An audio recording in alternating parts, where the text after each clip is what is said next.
మాత్యులు పెద్దలు తుమ్మల నాగేశ్వరరావు గారి నాయకత్వంలో రైతు భరోసా కార్యక్రమాన్ని ఏర్పాటు చేసి 9 రోజుల్లో 9,000 కోట్ల రూపాయలు 70 లక్షల కుటుంబాల కళ్ళల్లో సంతోషం చూస్తూ ఈ సంబరాలను జరపాలని, ఈ సంబరాలకు నాతో పాటు ముఖ్య అతిథులుగా ఉప ముఖ్యమంత్రి వర్యులు బట్టి విక్రమార్క గారిని, సహచరులు మిత్రులు మంత్రివర్యులు దుద్దిల్ల శ్రీధర్ బాబు గారిని, అదేవిధంగా మా సోదరిమణి ధనసరి అనసూయ సీతక్క గారిని, రెవెన్యూ మంత్రి పొంగులేటి శ్రీనివాసరెడ్డి గారిని, మంత్రివర్యులు మిత్రులు జూపల్లి కృష్ణారావు గారిని, అదేవిధంగా మంత్రివర్యులు మిత్రులు వాకిటి శ్రీహరి గారిని, ఇతర మా పిసిసి అధ్యక్షులు శాసనమండలి సభ్యులు మహేష్ కుమార్ గౌడ్ గారిని, పార్లమెంట్ సభ్యులను, శాసనమండలి సభ్యులను, శాసన సభ్యులను, వ్యవసాయ శాఖ కమిషన్ చైర్పర్సన్, అదేవిధంగా అందులో సభ్యులను, వివిధ కార్పొరేషన్ల చైర్మన్లను, వ్యవసాయ శాఖ అదేవిధంగా ఆర్థిక శాఖ అధికారులను, ప్రాణ సమానులైన వేలాది మంది రైతాంగ సోదరులను ఈ పండగ కార్యక్రమానికి ఆహ్వానించి ఇంత గొప్పగా ఇక్కడ నిర్వహించినందుకు వ్యవసాయ శాఖ మంత్రి గారిని మనస్ఫూర్తిగా నేను అభినందిస్తున్నా. మిత్రులారా, ఈరోజు సచివాలయం సాక్షిగా ఇక్కడ జరుగుతున్న సంబరాలు తెలంగాణ నలుమూలల 1600 రైతు వేదికల ముందు లక్షలాది మంది రైతాంగం, దాదాపుగా 70 లక్షల కుటుంబాలు, 1,49,00,000 ఎకరాల యజమానులు 9,000 కోట్ల రూపాయలు రైతు భరోసా పథకంలో భాగంగా ఈ 9 రోజుల్లోనే వాళ్ళ ఖాతాలో జమ అయ్యి ఈరోజు ఈ పండుగను, ఈ సంబరాలను జరుపుకుంటున్నందుకు మనస్ఫూర్తిగా వారందరినీ అభినందిస్తున్నా. ఒక ప్రజాప్రతినిధిగా ప్రజల ఆశీర్వాదంతో ముఖ్యంగా తెలంగాణ రైతాంగం అండగా నిలబడి ఒక జడ్పీటీసీగా, శాసనమండలి సభ్యుడిగా, శాసనసభ్యుడిగా, పార్లమెంట్ సభ్యుడిగా ఈనాడు తెలంగాణ రాష్ట్రానికి అతి చిన్న వయసులో ముఖ్యమంత్రిగా అవకాశాన్ని ఇచ్చి ఆశీర్వదించిన లక్షలాది మంది తెలంగాణ రైతాంగానికి మనస్ఫూర్తిగా నేను కృతజ్ఞతలు తెలియజేస్తున్న మిత్రులారా, మీకు అందరికీ తెలుసు, ఈ తెలంగాణ గడ్డ మీద నుంచి ఆనాడు భూమి కోసం, భుక్తి కోసం, విముక్తి కోసం జరిగిన సాయుధ రైతాంగ పోరాటాలు మీకు తెలుసు. ఆనాడు ఆదిలాబాదు అడవి బిడ్డలు రామ్జీ గోండు, కొమరం భీం, జల్ జమీన్ జంగల్ కోసం ఆనాడు అసూలు బాసిన విషయాలు తెలుసు. ఈ తెలంగాణ మొత్తం, ఈ తెలంగాణ చరిత్ర పుటల్ని ఒక్కసారి పరిశీలిస్తే భూమి చుట్టూనే మన పోరాటాలు, భూమి చుట్టూతోనే మన త్యాగాలు, భూమి చుట్టూతోనే మన జీవితాలు, భూమితో బుడిపడ్డ జీవితం మన తెలంగాణ రైతాంగ జీవితం. ఇవాళ మన సొంత కుటుంబ సభ్యులను ఎంత ప్రేమగా చూసుకుంటామో, ఉన్న ఊరిని, సొంత భూమిని అంతే ఆప్యాయంతో, ప్రేమతో చూసుకొని ఈరోజు వ్యవసాయం దండుగానే పరిస్థితుల నుంచి వ్యవసాయాన్ని పండుగ చెయ్యాలి అని చెప్పి శ్రీమతి సోనియా గాంధీ గారి నేతృత్వంలో ఏర్పడ్డ ఆనాటి వైఎస్ఆర్ ప్రభుత్వం 2004 నాడు డాక్టర్ వైఎస్ రాజశేఖర రెడ్డి నాయకత్వంలో ఏర్పడ్డ ప్రభుత్వం ఎల్బీ స్టేడియం సాక్షిగా రైతులకు ఉచిత కరెంటును ఇవ్వడమే కాదు, 100 కోట్ల రూపాయల రైతులకు కరెంటు బిల్లులను మాఫీ చేసి ఆనాడు రైతాంగాన్ని ఆదుకున్న మొదటి సంతకం ఎల్బీ స్టేడియం సాక్షిగా డాక్టర్ వైఎస్ రాజశేఖర రెడ్డి గారు పెట్టిండ్రు. ఆనాటి సోనియా గాంధీ గారి ఆదేశాలను తీసుకున్న, రాహుల్ గాంధీ గారి అండగా ఏర్పాటు చేసిన ఈ ప్రజా ప్రభుత్వం మొట్టమొదటి ప్రాధాన్యత రైతాంగం.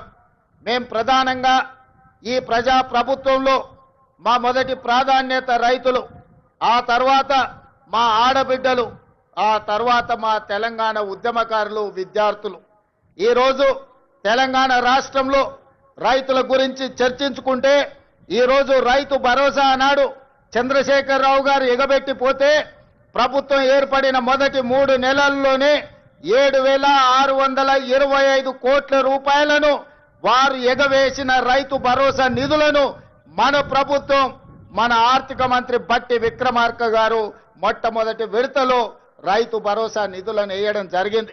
ఇదే కాదు, ఎన్నికలప్పుడు ప్రజలకు మాట ఇచ్చినాం.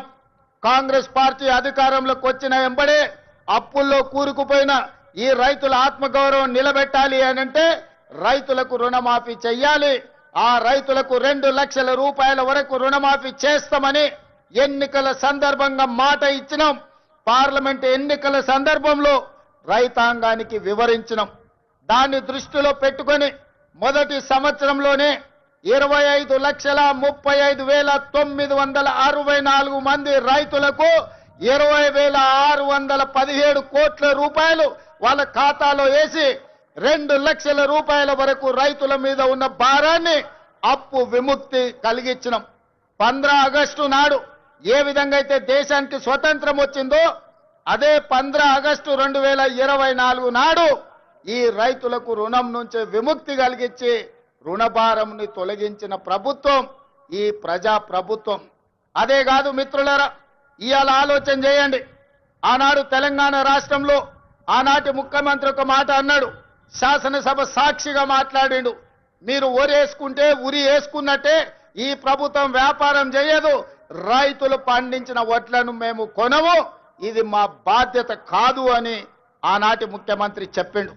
మరి ఆనాటి ముఖ్యమంత్రి ఆ విధంగా మాట్లాడితే మన ప్రజాప్రభుత్వం అధికారంలోకి వచ్చిన వెంబడే రైతాంగానికి ఒక మాట చెప్పినాం, మీరు వరి పండించండి, చివరి గింజ వరకు కొంటాం, కొనడమే కాదు కనీసం మద్దతు ధర ఇవ్వడమే కాదు, సన్న వడ్లు పండించండి, 500 రూపాయల బోనస్ ఇచ్చి మీరు పండించిన పంటను మేము కొంటామని తెలంగాణ రైతాంగానికి మాట ఇచ్చినాం. మా మాట నమ్మి, మా మీద విశ్వాసం ఉంచి, మా మీద పూర్తి నమ్మకంతో పోయిన సంవత్సరం ఈ దేశంలోనే వరి పండించడంలో మొట్టమొదటి స్థానాన్ని తెలంగాణ రాష్ట్రం సాధించింది.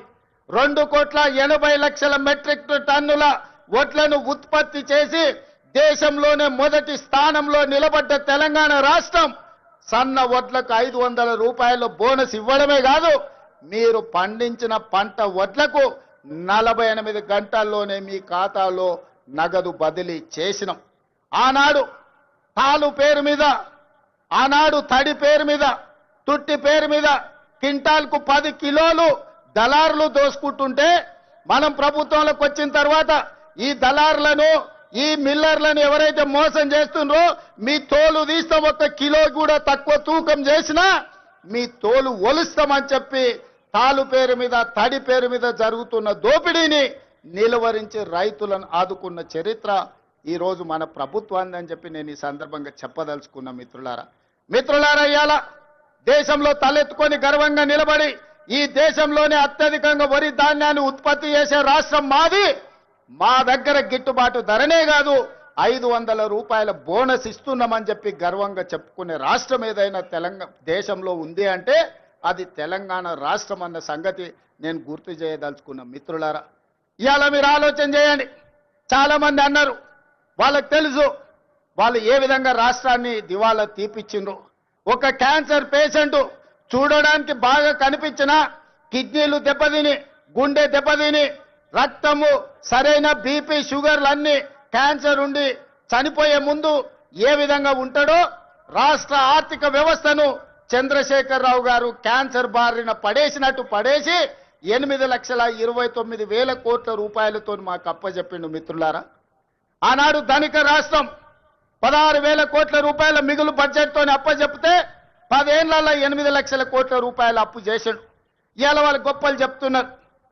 ఆయన శనిమామ, శకుని మామ, అల్లుడేమో శనీశ్వర అల్లుడు ఇవాళ మాట్లాడుతున్నాడు. శకుని మామకు తగ్గట్టు శనీశ్వరపు అల్లుడు జమైండు. ఇవాళ మీరేం చేసిండ్రయ్యా రైతులకు అంటున్నాడు. ఆనాడు రైతు భరోసా ఇవ్వాలంటే కోకపేటలో భూములు అమ్మిండు, రైతు రుణమాఫీ చేయాలంటే ఔటర్ రింగ్ రోడ్డును తెగనమ్మిండు, రైతుల పేర్ల మీద అప్పులు చేసిండు, రైతుల పేరు మీద దోపిడీ చేసిండు, రైతులకు నీళ్లు ఇస్తున్నాని కాళేశ్వరం పేరు మీద 1,00,000 కోట్ల రూపాయలు కొల్లగొట్టిండు. ఇవాళ రైతుల అడ్డం పెట్టుకొని ఆనాడు భూములు అమ్ముకోవడమే కాదు, ఔటర్ రింగ్ రోడ్డును తాకట్టు పెట్టడమే కాదు, 1,00,000 కోట్ల రూపాయలు కాళేశ్వరంలో కట్టడం కూలడం జరిగింది. ఇవాళ రైతు సెంటిమెంటును వాళ్ళ ఆదాయ వనరుగా మార్చుకున్నారు. ఇవాళ 1,000 కోట్ల రూపాయలు సంపాదించుకున్నారు. నేను ఈ వేదిక మీద నుంచి అడగదలుచుకున్నా, తెలంగాణ రాష్ట్రం రాకంటే ముందు మీ ఆర్థిక పరిస్థితి ఏంది? ఇవాళ మోయినాబాద్లో హరీష్ రావు ఫామ్ హౌస్ ఎట్లొచ్చింది, జన్వాడలో కేటీఆర్ కు ఫామ్ హౌస్ ఎట్లొచ్చింది, గజ్వేల్ ఎర్రవల్లిలో కేసీఆర్ కు 100 ఎకరాల ఫామ్ హౌజులు ఎట్లొచ్చినాయి, ఇవాళ టీవీలు ఎట్లొచ్చినాయి, పేపర్లు ఎట్లొచ్చినాయి, 1,000 కోట్ల రూపాయల పెట్టుబడులు మీకెట్లొచ్చినాయి? మరి మీరేమో 1,000 కోట్ల రూపాయల అధిపతులుగా మారిండ్రు, మీరు ఐశ్వర్యవంతులైనరు. రాష్ట్రం ఎందుకు దివాలా తీసింది? రాష్ట్రానికి 8 లక్షల కోట్ల రూపాయలు అప్పెట్లొచ్చిందని నేను అడుగుతున్నా. 10 ఏళ్లల్లా ఆగర్భ శ్రీమంతులు మీరైనరు. అమీర్లలాక నిజాం నవాబుల కంటే ధనవంతులుగా మీరు మారినరు. దేశంలోనే ధనిక రాష్ట్రమైన తెలంగాణ ఇవాళ దివాలా తీసింది. చివరికి 1,00,000 రూపాయల రుణమాఫీ చేస్తాన్న మీరు 4 విడతలు అన్నారు. అసలు మీరన్నారు మిత్తి మీరే కడతా అన్నారు. అసలు లేదు మిత్తి లేదు. ఇవాళ రైతులను దివాలా తీపించిన పరిస్థితి మీది. అక్కడి నుంచి ఒక్కొక్కటిగా సరిదిద్దుకుంటూ ఇవాళ నేను చెప్పదలుచుకున్నా. ఇవాళ విద్యార్థులారా మీరు గుర్తు చేసుకోండి, మీ పాఠశాలలు మూసేసే పరిస్థితి, వేలాది పాఠశాలలు మూపించండు. ప్రభుత్వం నోటిఫికేషన్లు ఇవ్వలే. ఉద్యోగాల నోటిఫికేషన్ల కోసం ఇందిరా పార్క్ దగ్గర, లేకపోతే అశోక్ నగర్ చౌరస్తా దగ్గర, దిల్సుఖ్ నగర్ చౌరస్తా దగ్గర, అమీర్పేట్ చౌరస్తా దగ్గర వేలాది మంది విద్యార్థుల నిరసన కార్యక్రమాలు ఆనాడు ఉద్యోగాల కోసం చేశారు. కానీ మన ప్రభుత్వం వచ్చిన తర్వాత మేము మీద నోటిఫికేషన్లు ఇస్తే ఇన్ని నోటిఫికేషన్లు ఎంబడెంబడే వద్దు, మేము చదువుకోలేకపోతున్నాం, నోటిఫికేషన్లను వాయిదా వేయండి. ఈ దేశంలో ఏదైనా ఒక రాష్ట్రంలో ధర్నా జరిగిందంటే అది తెలంగాణ రాష్ట్రంలోనే. 10 ఏళ్లు వాళ్ళు చేయలేని పని మొదటి సంవత్సరంలోనే 60,000 ప్రభుత్వ ఉద్యోగ నియామకాలు చేపట్టి, ఒకవేళ లెక్క తప్పంటారని ఎల్బీ స్టేడియంలో ఎక్కడైతే మేము బాధ్యత చేపట్టినామో ప్రతి నిరుద్యోగ యువకుని వాళ్ళ తల్లిదండ్రులతో అక్కడికి పిలిపించి వాళ్ళకు నియామక పత్రాలు అందించి తలలు లెక్కబెట్టి 60,000 మంది నిరుద్యోగ యువకులకు ఈ దేశంలో ఒక్క సంవత్సరంలో ఉద్యోగాలు ఇచ్చిన ప్రభుత్వం ప్రజా ప్రభుత్వం, మన ప్రభుత్వం. నేను ధైర్యంగా చెబుతున్నా, లెక్క పెట్టుకుంటా అంటే తారీఖు చెప్పు, 60,000 మందిని లైన్ గా ఇదే సచివాలయం ముందల నిలబెట్టి ప్రతి తల లెక్క కట్టి 60,000 ఉద్యోగాలు ఇచ్చినట్టు నేను నిరూపిస్తా. చంద్రశేఖర్ రావు, 10 ఏళ్లలో నువ్వు ఎన్ని ఇచ్చినావో ప్రజలకు ఒకసారి సమాధానం చెప్పు అని నేను అడుగుతున్నా. అదేవిధంగా ఇవాళ రైతులకు సంబంధించి రైతు రుణమాఫీ కావచ్చు, రైతు భరోసా కావచ్చు, రైతు గిట్టుబాటు ధర కావచ్చు, రైతులకు 500 రూపాయల బోనస్ కావచ్చు, రైతులకు ఉచిత కరెంటు కావచ్చు, రైతులకు స్ప్రింక్లర్స్ కావచ్చు, రైతులకు డ్రిప్ కావచ్చు, గిరిజన రైతాంగానికి సోలార్ గిరి వికాసంలో సోలార్ పంపు సెట్లు కావచ్చు. దేని మీద నువ్వు చర్చ చేస్తావు? వీటన్నిటిని కలిపి ఈ రోజు సివిల్ సప్లైస్ కార్పొరేషన్ నుంచి రైతులు పండించిన పంటను కొనుగోలు విషయంలో కావచ్చు, 18 నెలల్లో 1,04,000 కోట్ల రూపాయలు కేవలం రైతుల మీదనే ఖర్చు పెట్టిన రైతు ప్రభుత్వం, రైతు రాజ్యం, రైతును రాజును చేసిన రాజ్యం మాది, వ్యవసాయాన్ని పండుగ చేసిన ప్రజా పాలన మాది.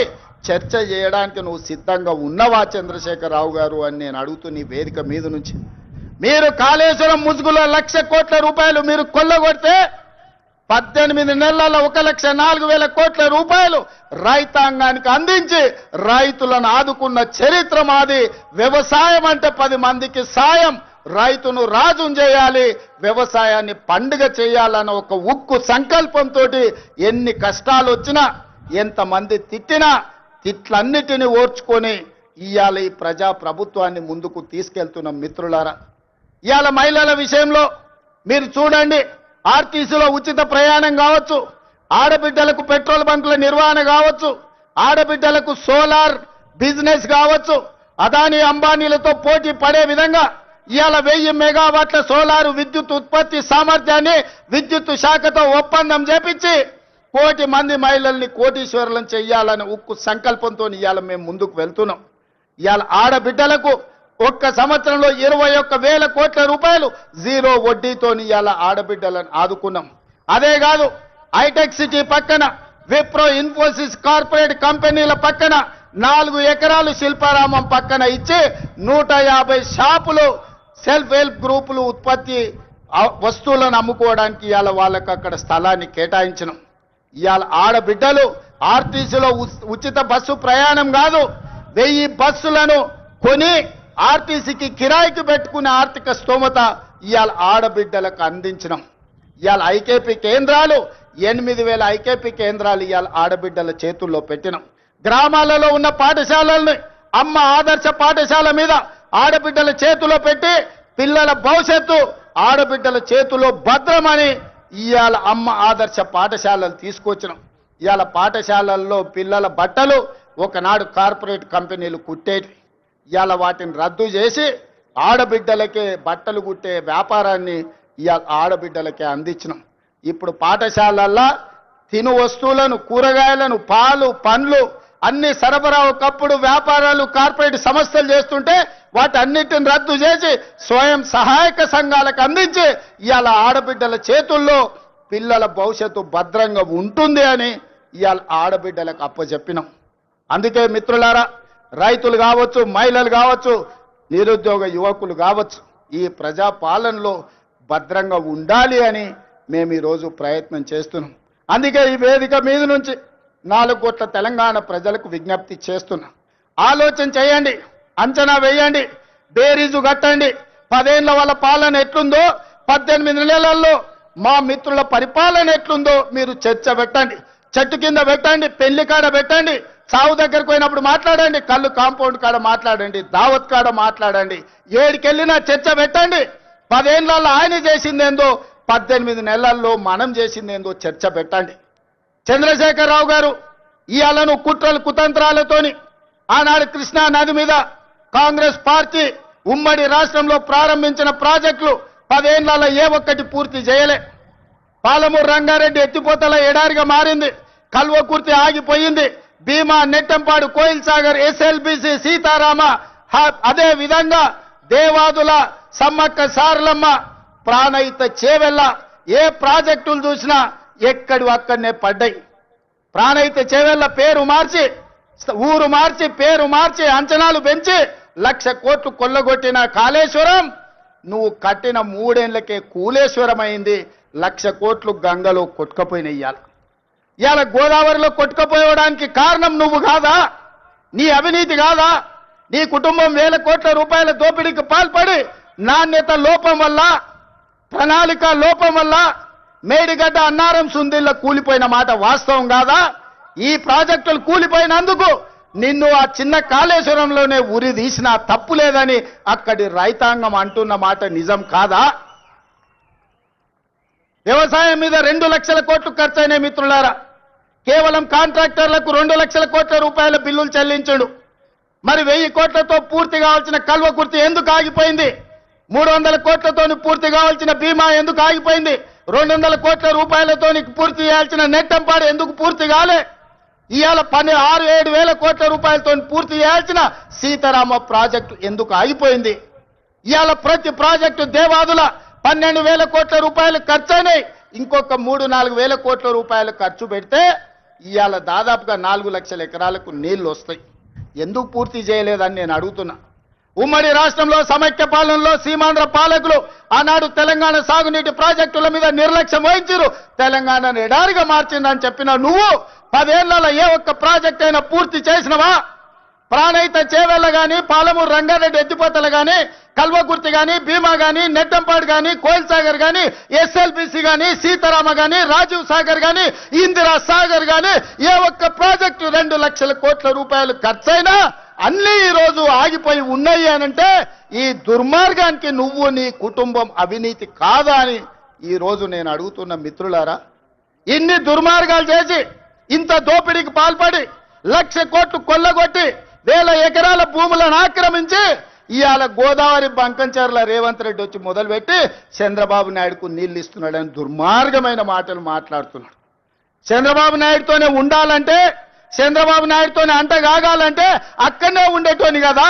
ఈ రాజీవ్ గాంధీ ఆశీర్వాదం తీసుకొని ఇక్కడెందుకు ఉండేటోని చంద్రశేఖర్ రావు? ఆనాడు సోనియమ్మ నమ్మించి కాళ్ళకు దండం పెట్టి కడుపులో తలకాయ పెట్టి నీతో చేరతాని అబద్ధాలు చెప్పి నట్టేట్లో ముంచి నడి బజార్లో మోసం చేసిన చరిత్ర నీదైతే, ఈ రాజీవ్ గాంధీ ఆశీర్వాదం తీసుకొని ఇక్కడెందుకు ఉండేటోని చంద్రశేఖర్ రావు?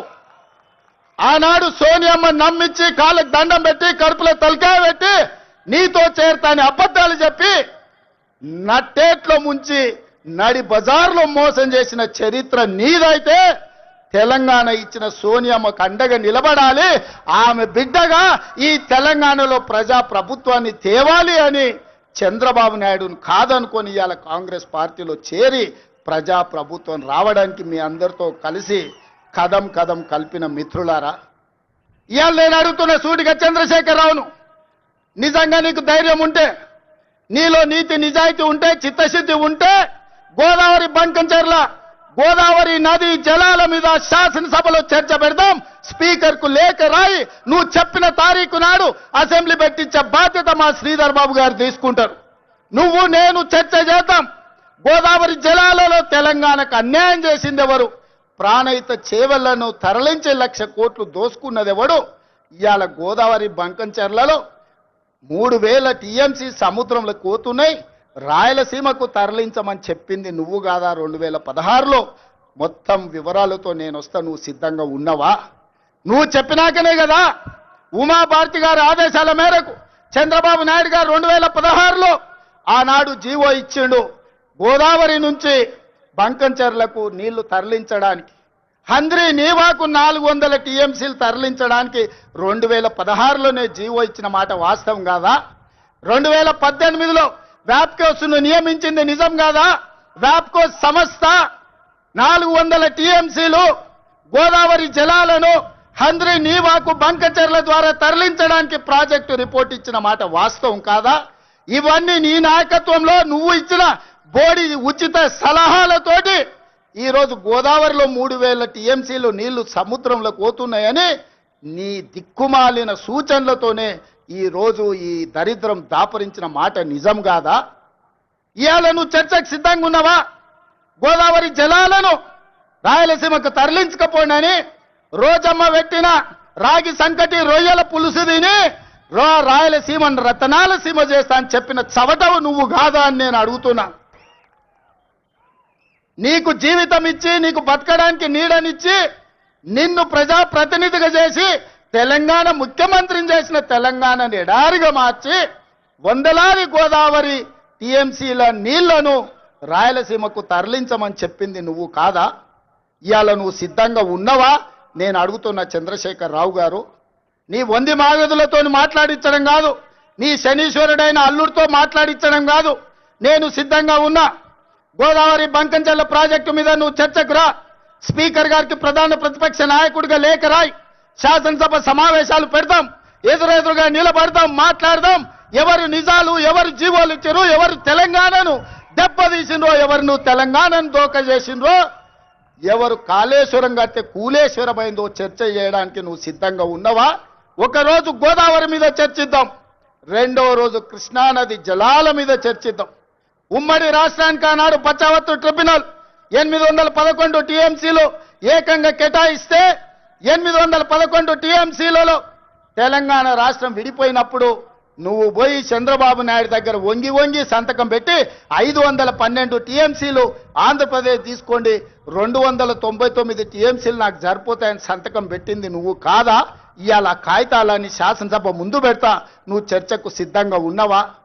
10 ఏళ్లలో ఏ ఒక్కరోజు కూడా కాగితాలు రాసుకొని పంపకాలు చేసుకున్నా 299 టీఎంసీ నీళ్లు ఎన్నడూ వాడలే. 200 టీఎంసీలు కూడా నికరంగా ప్రతి సంవత్సరం వాడలే. కేటాయింపులు 68% పరివాహక ప్రాంతం తెలంగాణ ప్రాంతంలో ఉంది, ఓన్లీ 32% ఆంధ్రప్రదేశ్లో ఉంది. ఆ లెక్క ప్రకారం అంతర్జాతీయ జల విధానంలో 555 టీఎంసీలు తెలంగాణ రాష్ట్రానికి రావాలి. కానీ ఆంధ్రప్రదేశ్కి 512 టీఎంసీలు ఇచ్చి తెలంగాణకు కేవలం 299 టీఎంసీలు సంతకం పెట్టి శాశ్వతంగా తెలంగాణకు మరణ శాసనం రాసింది చంద్రశేఖరరావు కాదా?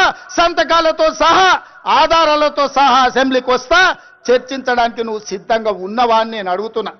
ఆనాడు నువ్వు ముఖ్యమంత్రి ఉన్నప్పుడే రాయలసీమలో ముచ్చుమరి కట్టింది చంద్రబాబు నాయుడు, నిజం కాదా? ఆనాడు నువ్వు అధికారంలో ఉన్నప్పుడే జగన్మోహన్ రెడ్డి ఇదే ప్రగతి భవన్ లో రాయలసీమ లిఫ్ట్ ఇరిగేషన్ కు జీవోలు ఇచ్చి టెండర్లు పిలిచింది, నిజం కాదా? పోతిరెడ్డి పాడు పొక్కను పెద్దది చేసి రోజుకు 10 టీఎంసీల నీళ్లను తరలించకపోవడానికి సంతకాలు చేసి ప్రణాళికలు అమలు చేసింది నువ్వు ముఖ్యమంత్రిగా ఉన్నప్పుడు కాదా? ఆధారాలతో సహా నేను వస్తా, నువ్వు రా చర్చకు.